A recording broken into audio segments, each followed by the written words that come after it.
Caros telespectadores, telespectadoras, estamos dando início a mais um programa Escola Bíblica Dominical em Debate. Este é um programa de responsabilidade do Departamento Bíblico e da Superintendência Geral da Escola Bíblica Dominical da Assembleia de Deus em Mossoró, no Rio Grande do Norte. Nós estamos estudando neste trimestre a doutrina da salvação, na verdade a obra da salvação. Jesus Cristo é o caminho, a verdade e a vida. Nós estamos estudando uma série de lições, cada uma delas abordando o aspecto soteriológico da Bíblia, ou seja, a doutrina da salvação. Nós já vamos agora para a lição de número 4, que será a lição que será estudada no próximo domingo, na Escola Bíblica Dominical. E o título dessa lição 4 é Salvação, o amor e a misericórdia de Deus. O texto áureo se encontra na primeira epístola de Pedro, no capítulo 2 e no versículo 10, que diz assim: Vós que em outro tempo não erais povo, mas agora sois povo de Deus, que não tinhais alcançado misericórdia, mas agora alcançastes misericórdia. E a verdade prática, a partir de seu amor misericordioso, aprouve a Deus a enviar seu Filho para morrer em lugar da humanidade. Muito bem, a nossa lição está dividida aqui em 3 tópicos. Nós vamos tratar sobre o maravilhoso amor de Deus, vamos falar a respeito de um Deus misericordioso e, por fim, amor, bondade e compaixão na vida do salvo. Convidamos você a permanecer conosco. Eu e o pastor Fábio já estamos aqui, apostos, para dar início à nossa conversa, o nosso debate. Continue conosco.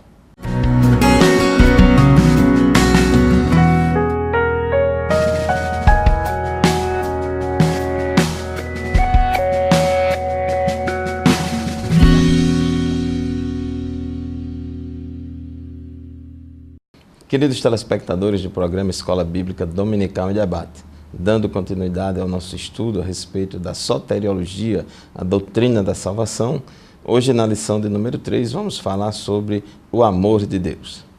Salvação e amor de Deus tem tudo a ver uma coisa com a outra, porque a fonte da nossa salvação é o amor de Deus. Não podemos deixar de falar a respeito de salvação do homem sem citar João 3,16, que talvez seja o versículo da Bíblia mais conhecido, ou um dos mais conhecidos de todos, que diz assim: Porque Deus amou o mundo de tal maneira que deu o seu Filho unigênito, para que todo aquele que nele crê não pereça, mas tenha vida eterna.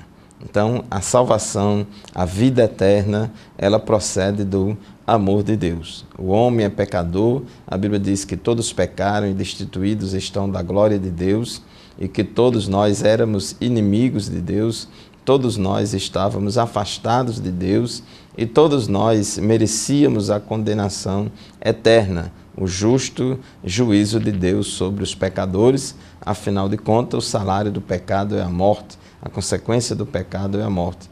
Mas Deus, Ele também é um Deus de amor. Ele não é somente um Deus santo, um Deus de justiça, mas também Ele é um Deus de amor. E por causa do seu amor, Ele nos dá a oportunidade, Ele dá a oportunidade a todos, para que todos possam ter acesso à salvação. Então, por isso que citamos João 3,16, que o amor de Deus foi tão grande por toda a humanidade, que Ele deu o seu Filho unigênito, para que todo aquele que nele crê não pereça, mas tenha vida eterna. E esse amor de Deus não é um mero sentimento. Este amor de Deus, ele foi provado, ele foi demonstrado por meio de ação, por meio de ações, na prática Deus tem provado. Inclusive, o apóstolo Paulo, em Romanos, no capítulo 5, no versículo 8, Paulo falou que Deus prova o seu amor para conosco, em que Cristo morreu por nós, sendo nós ainda pecadores. E no tópico 1 da nossa lição, quando fala do maravilhoso amor de Deus, o nosso comentarista, no tópico 1.1, ele diz que Deus é amor. E a Bíblia revela que o amor faz parte da natureza de Deus. Deus tem vários atributos, várias características, e uma delas é o amor. né? Tudo bem que Deus é onipotente, onisciente, onipresente, eterno, imutável, soberano, são atributos exclusivos de Deus, mas também Deus possui alguns atributos não menos importantes do que esses outros que eu acabei de citar, e um deles é o amor. E esse atributo do amor, ele compartilha conosco. Então Deus é amor. Inclusive o apóstolo João, na sua primeira epístola, no capítulo 4, tanto no versículo 8 quanto no versículo 16, ele afirma categoricamente que Deus é amor, né? Que Deus é amor. E o profeta Isaías, lá no Antigo Testamento, no capítulo 49, versículo 15, ele compara o amor de Deus com o amor de mãe, e ele diz que o amor de Deus é superior ao amor de mãe. Então ele diz aqui em Isaías 49, 15, pode uma mulher esquecer-se tanto do filho que cria, que se não compadeça dele, do filho do seu ventre? Mas, ainda que esta se esquecesse, eu todavia me não esquecerei de ti. Então, o amor de Deus ele é infinito, o amor de Deus ele é imensurável. E a maior demonstração do amor de Deus pelo mundo, pela humanidade, foi quando ele entregou o seu Filho, entregou Jesus Cristo vicariamente para morrer na cruz do Calvário. Jesus, ele morreu na cruz por nós, por causa do amor. Por isso que Paulo disse, o amor de Cristo nos constrange. Ele, por causa do amor que ele tem por nós, foi que ele morreu na cruz do Calvário. Inclusive, em Gálatas, no capítulo 2, versículo 20, quando Paulo fala, né, que já estou crucificado com Cristo e vivo, não mais eu, mas Cristo vive em mim, e a vida que agora vivo na carne, vivo-a na fé do Filho de Deus. No final do versículo ele diz uma palavra muito linda que diz assim, o Filho de Deus, o qual me amou e se entregou a si mesmo por mim. Alguém tinha que morrer no lugar do pecador. O pecador merecia morrer. A justiça de Deus cobrava a morte do pecador. Mas o amor de Deus também dizia, né, falava para dar uma chance ao pecador, para alguém morrer no lugar do pecador. E Deus, ele não escolheu nenhum homem para morrer no lugar dos outros homens, nenhum homem aqui da terra, para morrer no lugar dos outros nomes. Deus não escolheu nenhum homem pecador, nenhum descendente de Adão para morrer no lugar da humanidade. Deus não criou um segundo Adão sem pecado, em verdadeira justiça e santidade, mas o próprio Deus, ele se fez carne, habitou entre nós, ele se fez homem e veio e morreu na cruz do Calvário para salvar toda a humanidade. Então esta é a mensagem do Evangelho. Jesus, ele só veio aqui na terra por amor a mim e a você, e ele morreu na cruz porque ele não é que ele queria ser um mártir, não é que ele queria entrar para a história, mas é porque ele nos ama. Então, pastor José Roberto, salvação e amor são duas palavras que têm tudo a ver no contexto bíblico. É bem verdade, pastor Fábio. Inclusive, esse ponto 1, ponto 2 de nossa lição, que fala sobre um amor que não se pode conter, retrata muito bem essas relações aí entre os atributos de Deus. E nós vemos aqui que esse mesmo Deus, que é um Deus amoroso, também é um Deus justo. Como conciliar esses dois atributos divinos? Nós já deixamos aqui bem claro que o ser humano, sendo pecador, o salário do pecado é a morte, então isso demanda, exige de Deus uma justiça, um julgamento. E esse mesmo Deus que é justo também é um Deus amoroso.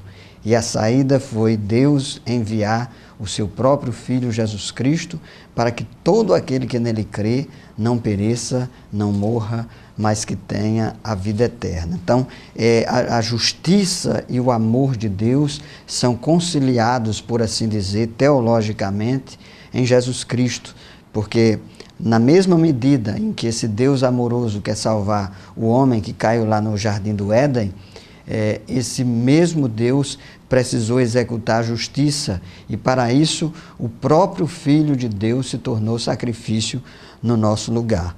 Eu lembro de uma analogia muito interessante que li certa feita de um juiz que o seu filho cometeu um pequeno agravo, mas foi levado a julgamento, e ele declarou a sentença para aquele rapaz enquanto juiz e determinou que ele deveria pagar uma multa. E ele, como pai, depois ele mesmo pagou a multa pelo agravo daquele jovem, daquele rapaz que era seu filho. Então, foi a mesma coisa, por assim dizer, que aconteceu com Jesus. Jesus, ele é o Filho de Deus que trouxe sobre si a pena dos nossos pecados, por causa não dos pecados dele, que ele não pecou, mas por causa dos nossos pecados. Então, é assim que a gente concilia, pastor Fábio, esses dois atributos. E aí o ponto 1.3 da nossa lição fala da certeza do amor de Deus. Então, isso é o que nos move, né? Pastor Roberto, lembro-me agora, meu querido telespectador, telespectadora, o hino 18 da harpa cristã, quando fala de grata nova, Deus proclama ao mundo pecador, diz que na cruz estão unidos a justiça e o amor. Então, Deus, em Cristo, ele se fez sacrifício por nós, ele morreu. E no tópico 1.3 da nossa lição fala da certeza do amor de Deus. Quero chamar a atenção do amado telespectador, da querida telespectadora, a respeito da graça de Deus. Alguns se escandalizam com a graça de Deus. Nós, seres humanos, né, nas relações humanas, como diz aqui o nosso comentarista, infelizmente, né, nos relacionamos muito com base em trocas. Por isso, certa dificuldade de compreender o amor gratuito de Deus, de compreender a graça de Deus. E o ser humano sempre tem uma tendência a tratar esse assunto de salvação com base em méritos próprios. Achar que fulano merece ser salvo porque fez isso, aquilo outro, e Beltrano não merece ser salvo porque não fez aquilo outro. E achar que a salvação é por causa de méritos. Mas a Bíblia Sagrada nos revela que a salvação, a fonte da salvação, ela procede de Deus, procede da graça de Deus, da misericórdia de Deus. Quantas pessoas estão hoje servindo a Deus, estão andando na presença de Deus, foram transformadas pelo Evangelho de Jesus Cristo, mas que outrora, né, às vezes eram até inimigas do Evangelho. Às vezes perseguia o Evangelho, era indiferente à palavra de Deus e Deus salvou. Então, pessoas que, aos olhos da sociedade, não valia mais nada, não prestava para nada, mas que Deus salvou, Deus transformou. Então, pastor Zé Roberto, a graça de Deus, ela é maravilhosa porque ela salva todo e qualquer pecador. E a Bíblia diz que a graça de Deus se é manifestado trazendo salvação a todos os homens. Deus não está interessado, meu amigo, se você acha que merece ou não merece ser salvo. Deus não quer saber o que é que o mundo pensa a seu respeito, se você merece ser salvo ou não, mas Ele amou a todos indistintamente e Ele dispensa sua graça salvadora a todas as pessoas sem qualquer distinção. Então, aproveite essa mensagem gloriosa do Evangelho e busque se relacionar com este Deus de amor que é maravilhoso. Pastor José Roberto, nós já chegamos ao final do primeiro bloco do nosso programa. Vamos fazer uma breve pausa e já retornaremos para continuar falando sobre a graça de Deus e o amor de Deus. Fique conosco.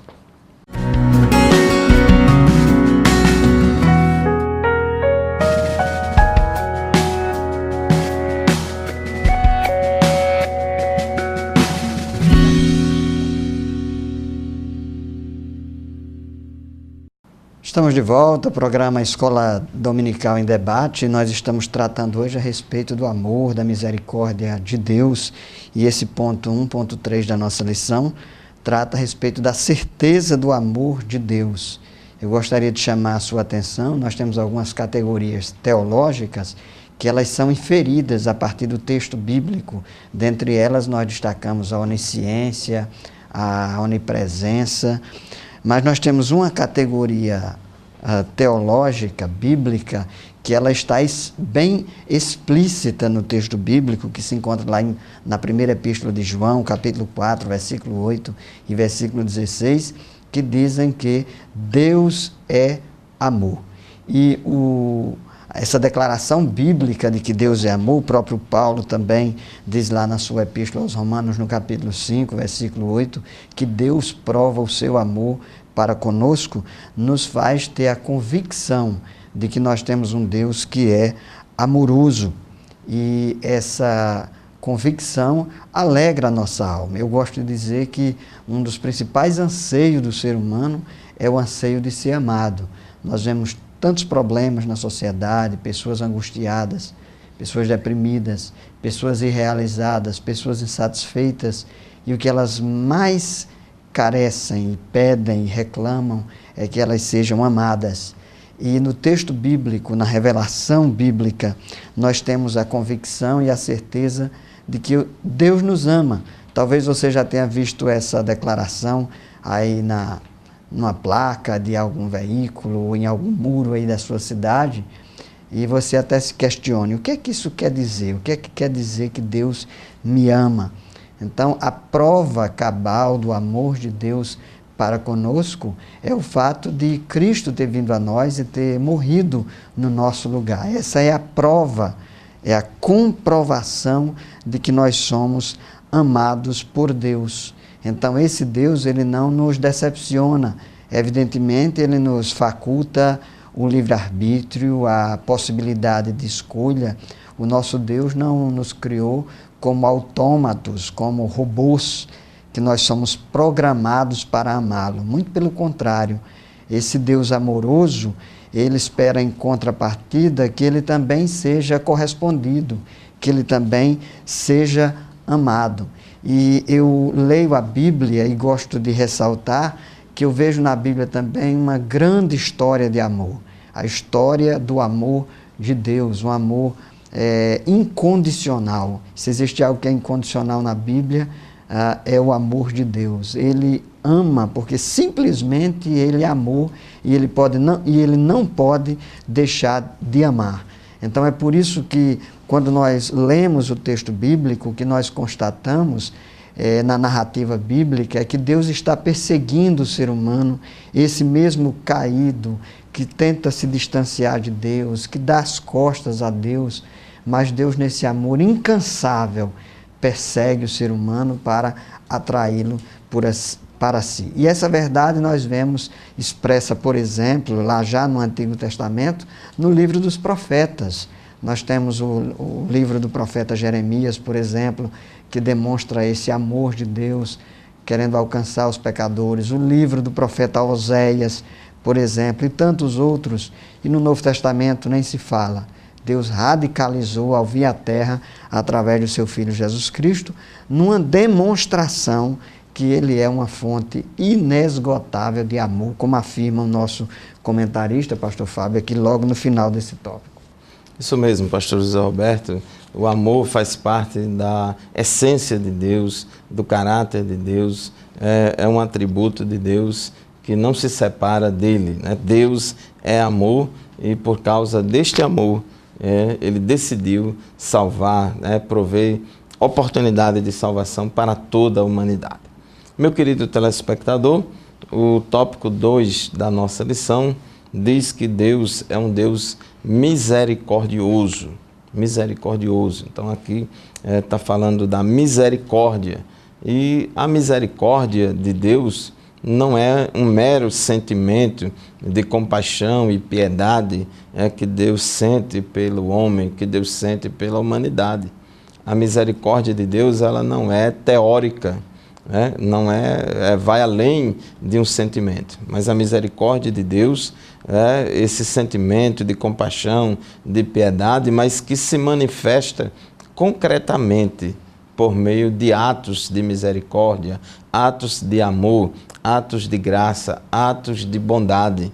E essa misericórdia de Deus, ela foi expressa por meio do envio de Jesus Cristo ao mundo para salvar a todos os pecadores. E no tópico 2.1, quando ele diz o que é misericórdia, é justamente este sentimento e ato concreto e prática de atos de bondade, de benignidade. Inclusive, o salmista, no Salmo 145, versículo 8 e 9, versículos 8 e 9, o salmista diz assim: piedoso e benigno é o Senhor, sofredor e de grande misericórdia.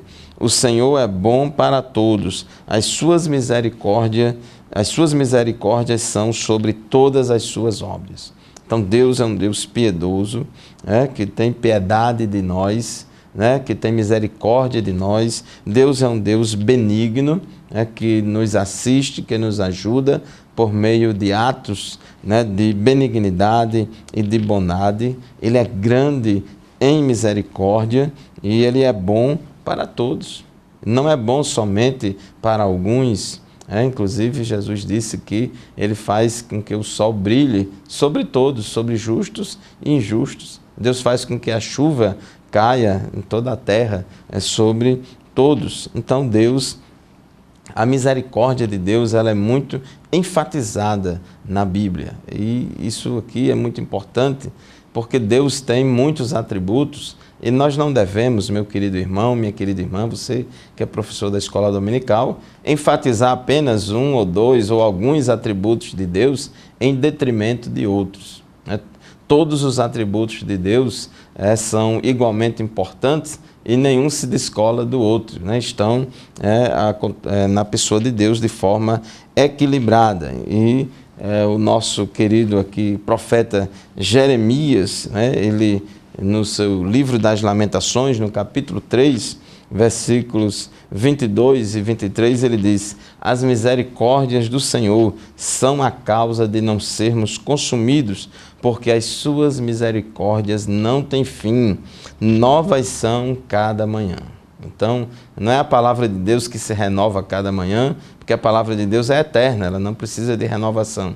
Mas as misericórdias de Deus são novas a cada manhã e Ele não nos trata segundo os nossos pecados, segundo as nossas falhas, senão estávamos todos fritos, ninguém mereceria a salvação. Mas as misericórdias do Senhor, essas sim, são a causa de não sermos consumidos e nos faz lembrar aqui o episódio de Deus chamando Jonas para poder ir a Nínive pregar a palavra de Deus, pregar juízo sobre aquela cidade, mas embora Deus mandou que ele pregasse aquela palavra de juízo, mas também estava junto com o juízo a misericórdia. Então, pastor José Roberto, Deus é um Deus equilibrado, e que mesmo no juízo Ele dá oportunidade para aqueles que quiserem se arrepender, para aqueles que quiserem se voltarem a Deus. As portas da misericórdia,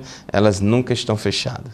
Isso mesmo, e aqui nós temos nesse ponto 2.2 uma declaração interessante que diz que Deus é o Pai da misericórdia. Então, se Ele é o Pai, Ele é a causa principal de toda a misericórdia. Nós vamos convidá-lo a permanecer conosco, vamos fazer uma breve pausa e voltaremos para tratar especificamente a respeito desse assunto. Deus é o Pai da misericórdia.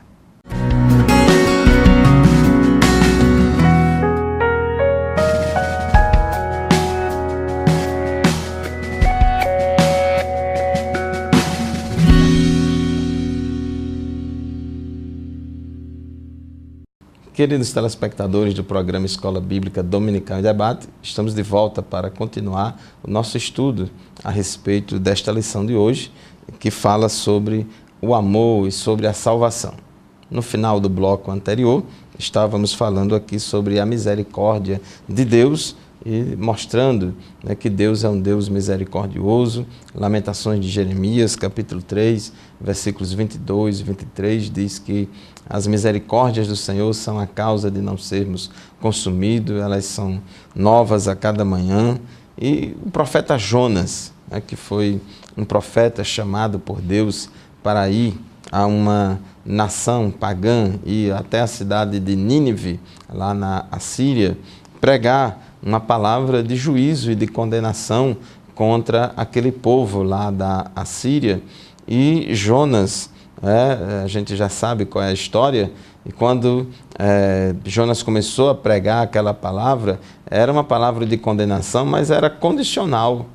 Se o povo se arrependesse, Deus não traria juízo sobre aquela cidade. O juízo só viria caso aquela nação não se arrependesse. Mas aquela nação, Nínive, se arrependeu. E como se arrependeu, ela mudou os planos de Deus. Ela mudou a ação de Deus. E Jonas confessou, falando com Deus, em Jonas capítulo 4, versículo 2, o profeta diz, orando a Deus, ele diz: pois sabia que és Deus piedoso e misericordioso, longânimo e grande em benignidade, e que te arrependes do mal.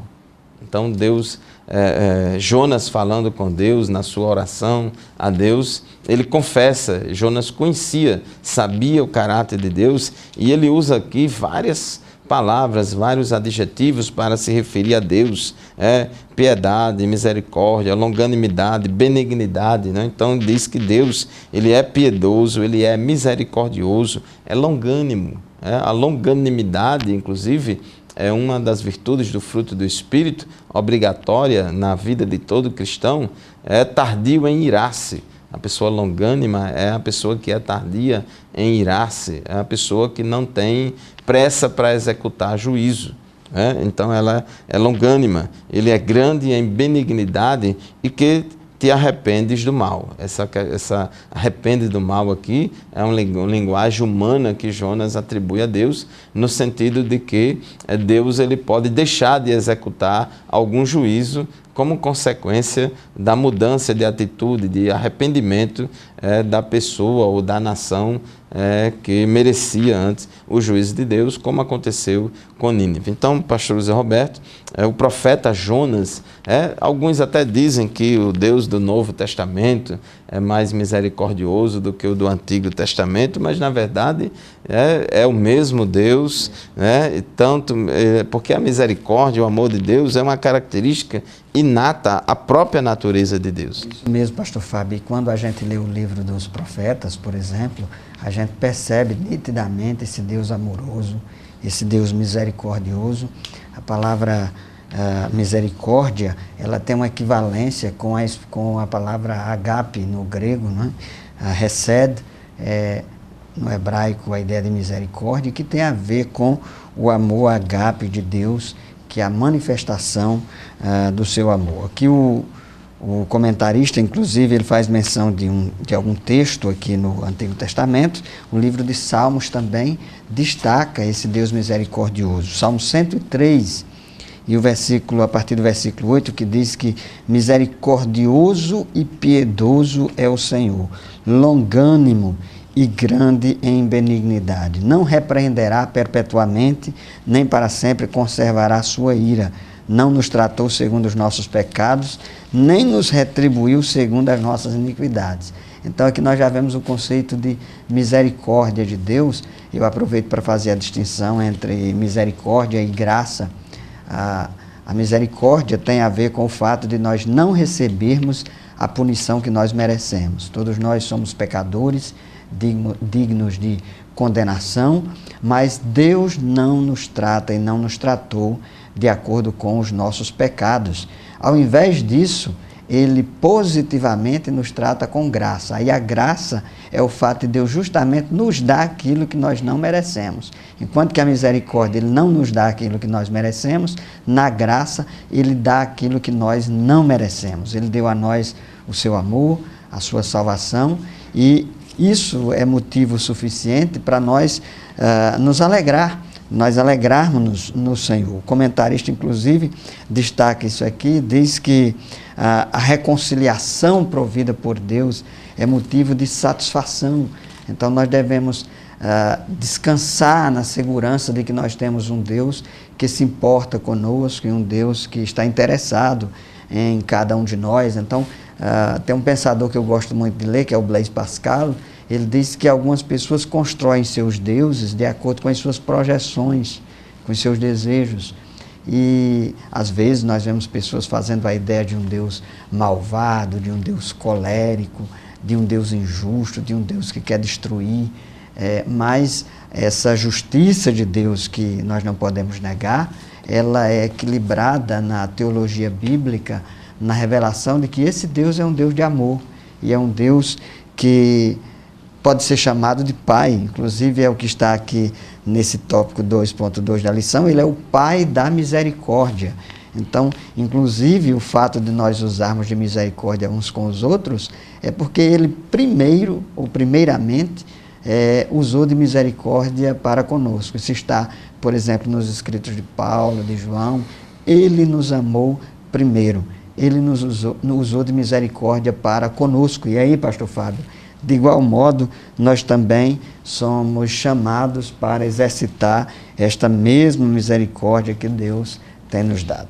Isso mesmo. Inclusive, Jesus, no Sermão da Montanha, ele diz: bem-aventurados os misericordiosos, porque eles alcançarão misericórdia. Então, a misericórdia faz parte da natureza de Deus, o amor faz parte da natureza de Deus, e o cristão, por ser filho de Deus, por ter sido transformado pelo poder do Evangelho, necessariamente também deve ser uma pessoa misericordiosa, deve ser uma pessoa amorosa. Salmo 145, versículo 8 e 9. Piedoso e benigno é o Senhor, grande em misericórdia. O Senhor é bom para todos, e as suas misericórdias sobre todas, e as suas misericórdias são sobre todas as suas obras. O Salmo 136 todinho diz que a benignidade do Senhor dura para sempre, ou a misericórdia do Senhor dura para sempre. O Salmo 103, conforme já foi lido aqui, ele fala da misericórdia de Deus para com o pecador. Ele não nos tratou segundo os nossos pecados, nem nos retribuiu segundo as nossas iniquidades. Tudo bem que o salário do pecado é a morte. Tudo bem, é verdade que todos pecaram e destituídos estão da glória de Deus. É verdade que todas as pessoas que estão afastadas de Deus, longe de Deus, não merecem a salvação. Mas apesar disso, Ele nos amou. Romanos 5,8 diz que Deus prova o seu amor para conosco, em que Cristo morreu por nós, sendo nós ainda pecadores. Então, pastor Zé Roberto, Deus não esperou que o homem ficasse bom.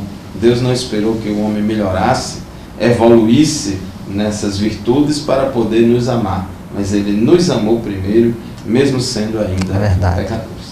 Meus queridos telespectadores, estamos concluindo o terceiro bloco do nosso programa. Vamos fazer mais um intervalo e já retornaremos para continuar o estudo da nossa lição. Fique conosco.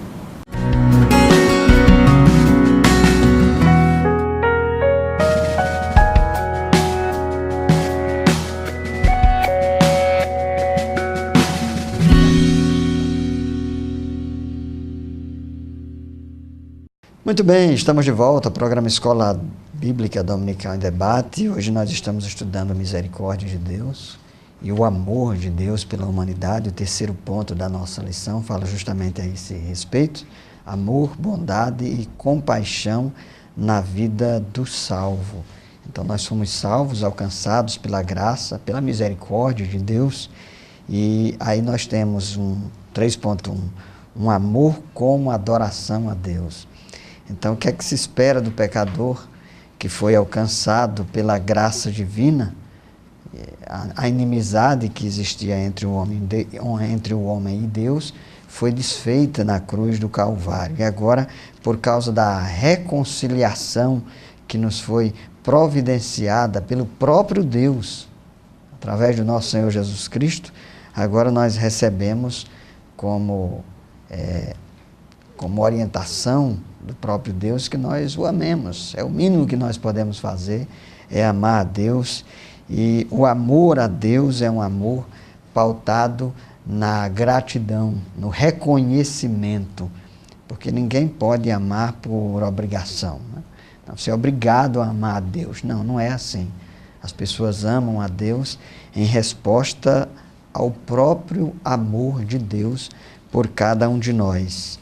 o mandamento bíblico, amai ao Senhor teu Deus, que está lá em Deuteronômio, capítulo 6, versículo 5, Marcos 12, 29. Então, amar a Deus com toda a nossa força, com toda a nossa energia, com todo o nosso ser, é um mandamento bíblico. E, na verdade, esse é o grande mandamento. O grande mandamento é amar a Deus. Então, se espera que cada um de nós, inspirados, né, nesse amor que nos provoca, que nos constrange, então nós não temos outra alternativa em reconhecimento a tudo o que Deus fez por cada um de nós, senão retribuir, pastor Fábio, esse amor ao próprio Deus. Isso mesmo, inclusive Romanos capítulo 5, versículo 5 diz que o amor de Deus está derramado em nossos corações. O processo do novo nascimento que Deus opera na vida do pecador faz também com que haja uma mudança de natureza na vida dele e ele passa a ter mais facilidade de amar a Deus e ao próximo, porque ele vai sendo influenciado por Deus. E Jesus disse que todos os mandamentos bíblicos se resumem em dois: amar a Deus de todo o teu coração, de toda a tua alma, de todo o teu entendimento, de todas as tuas forças, e amar o próximo como a si mesmo. Então tudo se resume no amor a Deus sobre todas as coisas e ao próximo como a si mesmo. E é Deus quem nos dá essa capacidade de praticar e de exercer este amor pelo Espírito Santo que Ele tem derramado em nossos corações.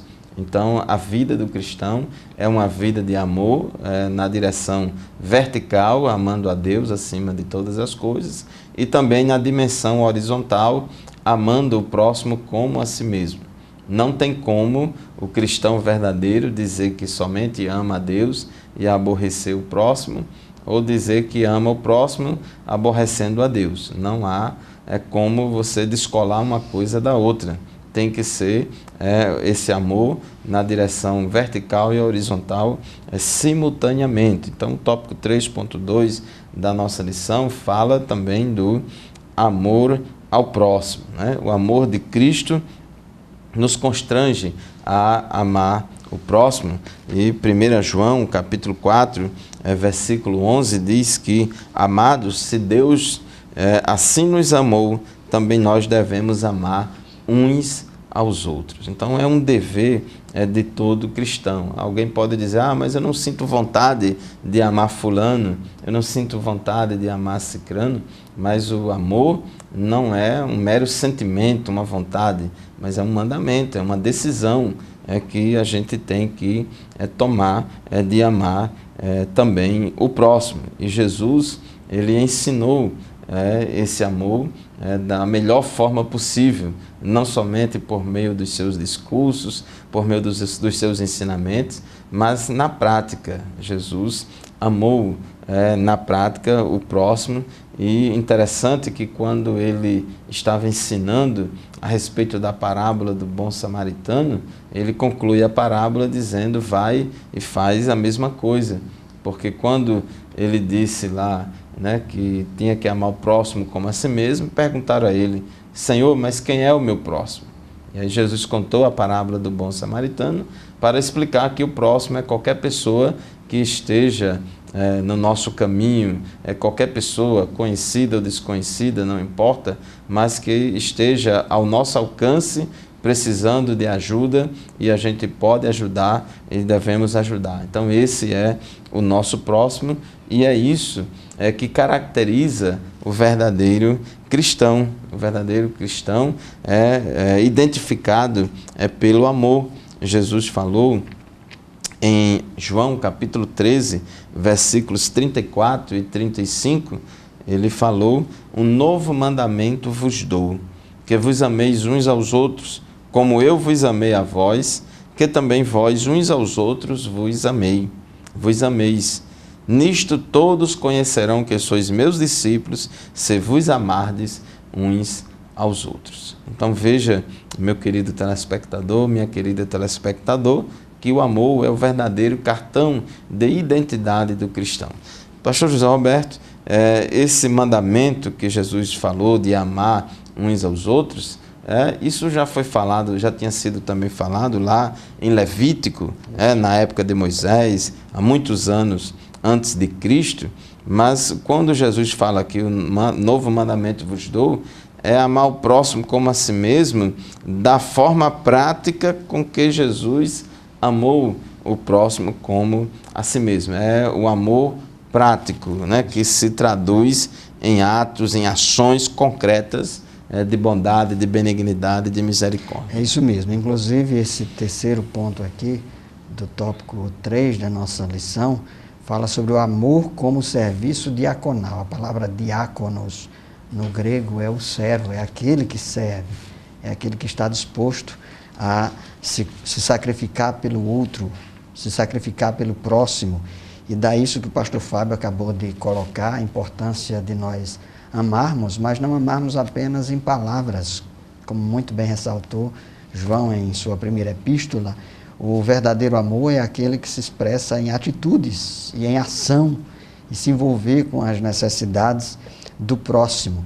Quando os discípulos estavam entre eles se debatendo quem seria o maior no reino de Deus, e eles disputavam, existem várias passagens bíblicas nos evangelhos que mostram que os discípulos de Jesus, eles tinham a pretensão de assumir algum cargo, alguma posição de status na visão que eles tinham do reino de Deus, que seria um reino físico e imediato, e Jesus mostrou para eles que o reino de Deus seria feito inicialmente através da atitude do serviço, através da diaconia.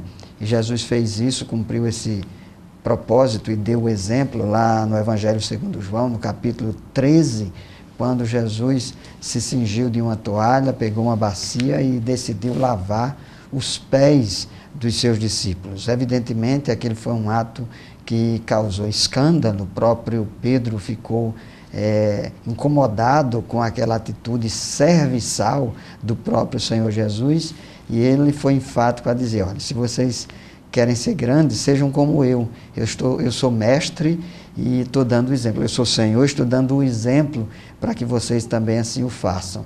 Paulo, lá na sua epístola aos Filipenses, no capítulo 2, depois do versículo 8, ele fala que Cristo tomou a forma de servo, e nós utilizamos uma expressão a partir do texto grego que nós chamamos de kenosis, que é o esvaziamento, não da divindade, mas o esvaziamento da sua glória. Então, nós somos chamados de igual modo a amar uns aos outros.